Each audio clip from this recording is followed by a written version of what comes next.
My name is Sarah, and if you asked me a few months ago who I was, I probably would have told you I was just another woman trying to get by, living a life that, on the outside, seemed pretty normal. I had a job I loved, a home that felt like a safe space, and a husband, James, who made everything feel like it was falling into place. Together, we had a beautiful little boy named George. Life at that point felt like it was heading in the right direction. But everything changed when James passed away unexpectedly. It wasn't just losing him as my partner, it was losing the person who kept me grounded, who made me believe in the little things that made life bearable. Suddenly, I was forced to navigate a world where everything felt uncertain, and I had to learn how to be a mother and a father at once. Now I'm doing the best I can, even though some days feel like a battle. I'm raising George alone, trying to juggle my grief with the needs of a 4-year-old who doesn't fully understand why his dad isn't coming back. I'm not perfect. I don't have it all together, and I've definitely made my share of mistakes. But I'm here, and that's all I can be right now. I was sitting on the plane, gripping the armrest with sweaty palms, trying my hardest to calm my racing heart. I had just had the most exhausting few hours of my life at the airport. My son, George, wouldn't stop whining, and every time I thought I was about to get a break, something else happened. I was already running on empty. My mind was a blur of thoughts, memories, and to-do lists. I could barely focus on anything anymore, let alone my son, who was demanding all of my attention. I know what people must think of me. The moment I boarded the plane, I could feel their eyes on me, the whispers, the judgment, the disapproving looks. I wasn't just a mom trying to get by. I was a single mom alone with my child, struggling to keep it together. It's not easy, especially when you're going through something so raw, so painful. Just last week, I buried my husband, the love of my life, and my whole world. I hadn't even had time to process the grief. Everything was happening too fast. I didn't know how to juggle everything, not when my emotions were like a storm inside of me. The moment the plane began its descent, I felt the weight of it all. A man sitting across from me, who had earlier given me that look, one of complete judgment, was now muttering under his breath. "Some people just don't know how to parent," he said loud enough for me to hear. "What do you expect from someone like her? No husband, a spoiled child." I was about to lash out. I felt the anger bubbling up, threatening to spill over, but before I could say anything, a tiny voice interrupted me. "Mommy," George whispered, looking at me with those big brown eyes that mirrored my late husband's. "I don't want the iPad anymore." That stopped me in my tracks. I was so used to using the iPad as a way to distract him, to get just a moment of peace, a break from my endless tasks. But George was right. He didn't need the iPad. He needed me. And I had to stop being so consumed by everything else. "Okay, sweetie," I said softly, taking a deep breath. "Let's put it away for now. We'll find something else to do, all right?" His face lit up, and for a brief moment I felt like I was doing something right. But then the harsh words of that man echoed in my mind. I wasn't sure what to do next. How could I possibly explain to this stranger that my son wasn't spoiled, that he wasn't misbehaving out of spite? He was just a kid who had lost so much in such a short time. I felt my pulse quicken as I overheard him muttering again, his voice laced with judgment. "No wonder she's alone. What kind of man would want to be with a woman like that?" His words stabbed at me like a knife. I had heard them before from the people who didn't know a damn thing about me, and yet here he was, voicing them so openly. I could feel the heat rise in my chest, my hands trembling with a mix of anger and frustration. This wasn't just about me anymore. This wasn't just about me being a single mother. This was about someone who had the nerve to judge me, to assume things about my life without knowing the first thing about what I had been through. I turned to him, the words coming out sharper than I expected. "You don't know me," I said, my voice low but forceful. "You don't know a thing about me. You don't know what I've lost, what I've had to endure, and you certainly don't know what it's like to raise a child while your whole world is falling apart." The man froze, and I could see the look of surprise in his eyes. He wasn't expecting this. He wasn't expecting me to fight back. "Do you think this is easy for me? I continued, my voice rising now, unable to contain the anger any longer. "Do you think I wake up every day putting on a brave face just to be torn down by people like you? You have no idea what I've gone through, and I'm not going to let you sit here and make me feel like I'm not doing enough for my son. He opened his mouth to speak, but I wasn't having it. No, don't even try. You don't get to apologize now. You don't get to take back the words you said. You've already shown me exactly who you are. And trust me, I don't need your sympathy. I need respect. I took a deep breath, trying to steady myself, but it was hard. My heart was still pounding in my chest. You don't know what it's like to lose the person who was supposed to be your partner in everything. My husband, my best friend, he's gone. And now, every day, I'm here raising our son alone. So no, I don't have time to be perfect. But I'm doing the best I can. And if you can't see that, then that's your problem, not mine. The man stared at me, his expression softening for the first time since I'd started speaking. For a brief moment, I thought maybe he finally understood. Maybe he had realized how wrong he had been. And then, without another word, I turned back to George, who had been watching the entire exchange quietly from his seat. I reached over and took his tiny hand in mine, squeezing it gently. "We're going to be okay, sweetie," I whispered. My voice steady now, the anger fading into something calmer, something stronger. I didn't need his approval. I didn't need anyone's, because I knew deep down that I was doing the best I could. And that was enough. The man fell silent, clearly flustered. But instead of escalating things further, I decided to focus on what was important. My son. "Hey, buddy," I said gently, brushing a lock of hair from George's forehead. "How about we make a little game out of this? Can you help me find our boarding passes? You're so good at finding things." He looked up at me with wide eyes, his face breaking into a small smile. "Okay, mommy." And just like that, the tension in the air started to lift. I felt like I was finally in control again, like I had a purpose. My son was happy. I was happy. But then, as I looked at the other passengers, I realized something. People were watching us, and they were seeing me not as a woman who was failing, but as a mother trying her best, as a woman who had fought through so much. The man who had criticized me earlier looked at me again, this time with a softer gaze. "Sorry," he mumbled. "I didn't mean to. I guess I was just frustrated." I nodded, not needing to say anything more. He had seen it, the raw vulnerability I had been hiding, and somehow that was enough for him to realize that he shouldn't judge people without knowing their story. As the plane continued to fly, I felt the calm settling over me once more. George and I spent the rest of the flight playing a quiet game of Uno, his laughter ringing through the cabin. For the first time in days, I felt at peace. But it didn't stop there. Later, after the flight, I found out that the video of my conversation with the man had been shared online. It went viral, gaining thousands of views in a matter of hours. People from all over the world were commenting, many of them expressing regret for ever judging others without understanding their struggles. One comment stood out among the rest. "You don't have to be perfect to be a great mom. You just have to try, and that's enough." Those words hit me harder than I could have imagined. I wasn't perfect. I didn't have it all together. But I was doing the best I could, and that was enough. In the days that followed, I received messages from strangers thanking me for sharing my story, for helping them see the importance of kindness and understanding. It was overwhelming, but in the best way possible. I thought about that moment on the plane, about how I had stood up for myself, about how I had finally taken control, and I knew deep down that I was stronger than I had ever realized. I was a mother, I was grieving, but I was also a woman who had learned that sometimes the most powerful thing you can do is be vulnerable, to open up and share your truth. And as I looked at my son, I realized that no matter how hard things got, we would be okay, because I wasn't alone. I had him, and we had each other. And that was all I needed. The next few days after that flight were a whirlwind. I couldn't believe how much attention the video had gotten, or how many people were reaching out to me, strangers, acquaintances, even family I hadn't heard from in years. They were all sharing their support and their own stories of loss, of struggles with parenting, and of overcoming moments of judgment. As I scrolled through the messages, a mix of emotions hit me. There was gratitude, sure, but there was also a deep sense of vulnerability.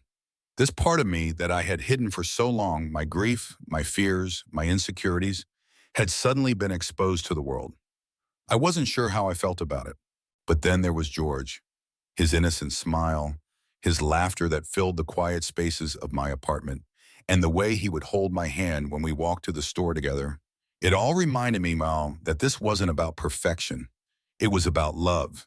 It was about the moments when you let go of the need to have it all together and just lived, without the fear of judgment. That afternoon, as we sat on the couch reading together, George looked up at me with his big brown eyes, his expression serious for once. "Mommy, when are we going to see Daddy again?" My heart cracked. I took a deep breath, holding back the tears. It had been a few days since the funeral, but every day brought a new wave of grief. I didn't know how to explain to my 4-year-old that his father wasn't coming back. "Sweetheart," I said softly, brushing a lock of hair from his forehead, "Daddy's in heaven now, and he's watching over us. He loves you so much, and he's always going to be with you, even if you can't see him." George nodded, but I could see the confusion in his eyes. He didn't fully understand, and it broke my heart a little more each time I had to repeat it. But we were moving forward, one small step at a time, and I was trying my best to hold it together for him. Later that evening, as I prepared dinner, the phone rang. I almost didn't pick it up, but then I saw it was my sister-in-law, Emma. She had been so supportive throughout everything, even more so than some of my own family. I answered it, trying to keep my voice steady. "Hey, Emma," I said with a sigh. "What's up?" "Hey, how are you holding up?" she asked, her voice gentle, the kind that always made me feel like I could let my guard down. I took a deep breath, feeling the exhaustion creeping in. "I'm okay. Well, not really okay, but, trying to get through it. George is, well, he's still asking about James. Every day, it's like another reminder of everything I'm trying to process. I don't know how to make this better for him. I don't know how to be enough for him right now." Emma's voice softened even further. "You are enough, Sarah. I'm sure James would want you to know that. You're doing the best you can.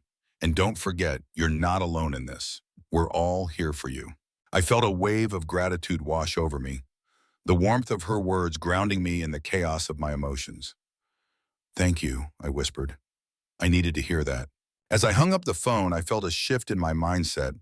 Maybe I hadn't been handling this perfectly, but I had been handling it. I was surviving, and that was something worth acknowledging. The next day, George and I went out for a walk. It was a beautiful day, the kind that makes you want to breathe in deeply and just take everything in. The sun was warm on my face, and the soft breeze carried the faint scent of jasmine from a nearby garden. George skipped beside me, talking about all the things he was going to do when we got home. Play with his toy cars, draw pictures of dinosaurs, and maybe even have some ice cream. As we passed a bench in the park, I saw an older couple sitting there holding hands. The sight of them, so at peace and so comfortable with each other, reminded me of James. I stopped for a moment, letting the memory of his smile, his laugh, flood my mind. I could almost hear his voice calling my name, the way he used to say it, as if I was the only person in the world who mattered. "Mommy," George said, tugging on my sleeve, pulling me out of my reverie.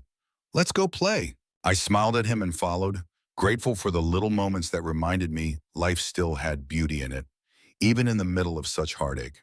That afternoon, I sat down at my computer, looking at all the messages I'd received. A part of me still wanted to close it all down, to retreat back into my shell. But another part of me knew I couldn't. I had to keep moving forward. And so I wrote. I wrote about my experience, about James, about being a single mom, about the judgment I'd faced, and the love that kept me going. I shared it all, not for sympathy, but because I needed to speak my truth. It wasn't easy. My fingers hovered over the keyboard at first, unsure of how much I should reveal.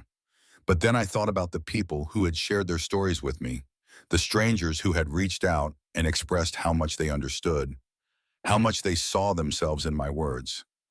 And I realized that this wasn't just my story. This was a story that needed to be told.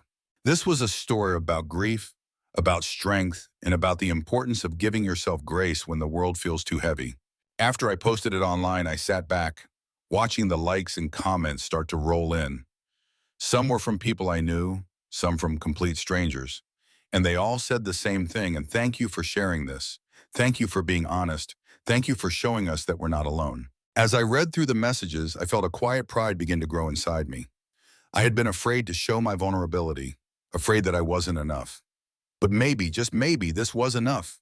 Maybe by sharing my story, I could help others feel less alone, just like I had when I saw that video on the plane. Maybe this was the way forward. And in that moment, I realized that I didn't need to be perfect. I didn't need to have it all figured out. I just needed to keep showing up for myself, for George, and for the people who needed to hear that it was okay to not be okay sometimes. As I closed my laptop, George came running into the room, holding his toy dinosaur. Mommy, look, my dinosaur can fly. I laughed, the sound filling the room. That's amazing, buddy. I'm so proud of you. And for the first time in a long time, I felt like I could take on whatever came next. Because as long as I had George by my side, I knew I could make it through anything. The next few weeks passed in a blur, a mix of moments that were too beautiful to forget and moments that felt like they might break me if I thought about them too long. George and I settled into a routine, but it was far from perfect. We still had our hard days, especially the nights when I'd wake up in the middle of the night, alone in a quiet house, missing James so fiercely that it felt like a physical ache in my chest. There were days when I felt like I could take on the world, and others when I barely had the energy to get out of bed. But I was learning to take it one day at a time, and sometimes 1 hour at a time. One evening as I was cooking dinner, George came up behind me and wrapped his tiny arms around my legs. "Mommy," he said, his voice muffled, "I miss Daddy." I turned around slowly, my heart sinking.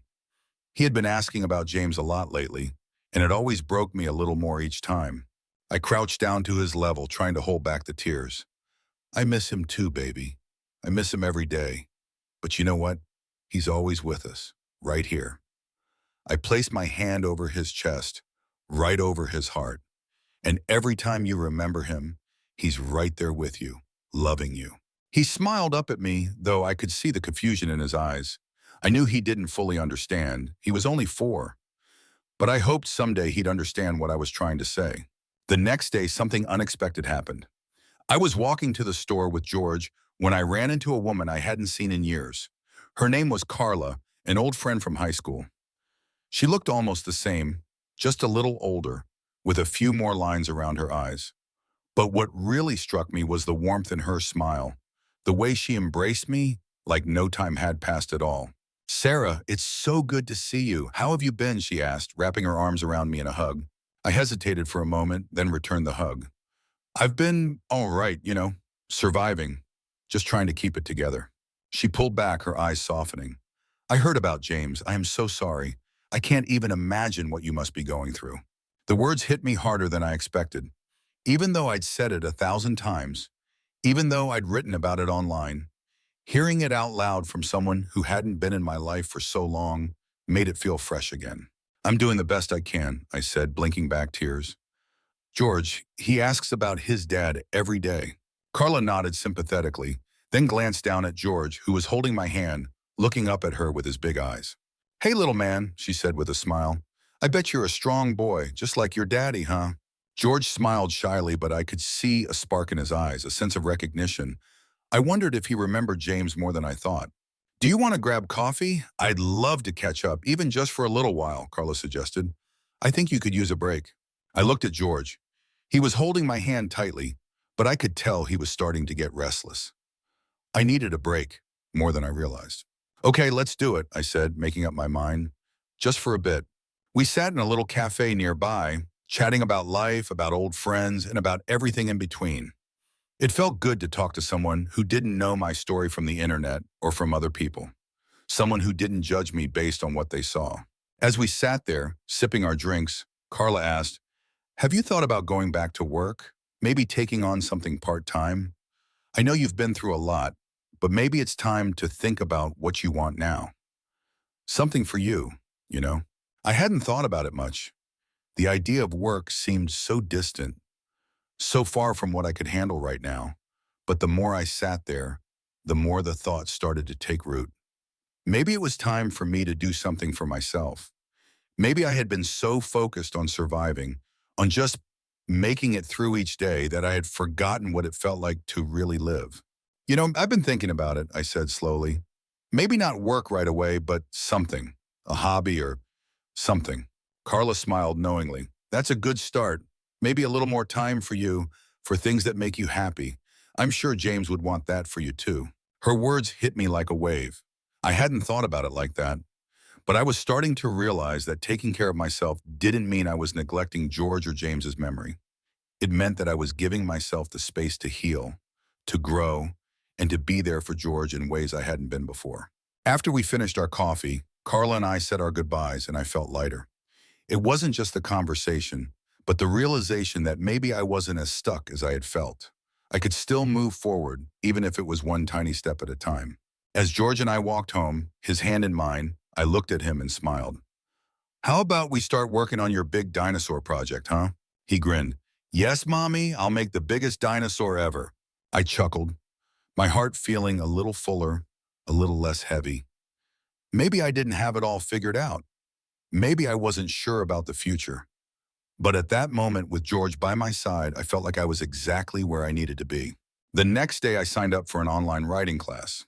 It wasn't much, but it was something for me.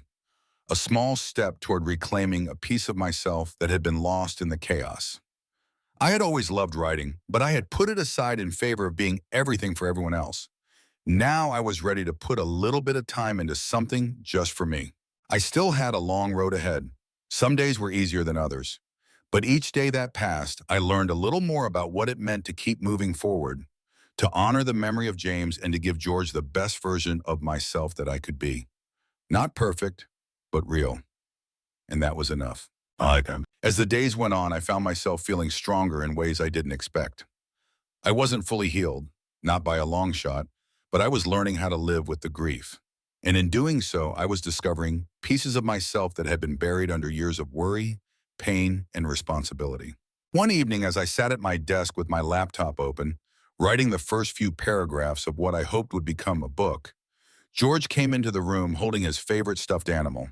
"Mommy, can we play now?" he asked, his voice light and full of innocence, like he didn't have a care in the world. I closed my laptop and smiled at him, the weight of the day easing away. "Of course, sweetheart, let's play." We spent the next hour together, building castles out of blocks, creating imaginary worlds with his toys. It was simple, but it was everything. In those moments, I felt like I was exactly where I was supposed to be, present, with my son, building something real. And that's when it hit me. Life, like those little castles we built, wasn't about perfection. It wasn't about getting everything right or having everything figured out. It was about showing up.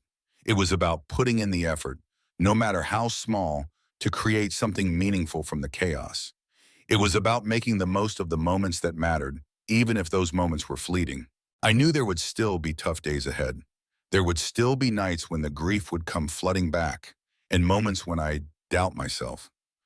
But that was okay. I had learned that it was okay to not be okay sometimes. What mattered was that I kept going, even when the road was hard, even when the world seemed to be asking more than I could give. I had to keep moving forward, for George, for myself, and for James's memory. As I watched George play, I felt a quiet sense of peace settle over me. Maybe I hadn't figured it all out yet, but I was on my way, and that was enough. So I ask you, the reader, whether you're a parent, a partner, or someone facing their own struggles, how do you show up in the moments that matter? How do you keep going when life gets hard? Because if there's one thing I've learned, it's that even the smallest steps forward are worth celebrating. And no matter where you are on your journey, you're not alone. We're all figuring it out together, one day at a time. I'd love to hear your thoughts. Share your story, your struggles, or your victories. Let's connect and remind each other that we're stronger than we think. Together, we can create something beautiful, even in the midst of chaos.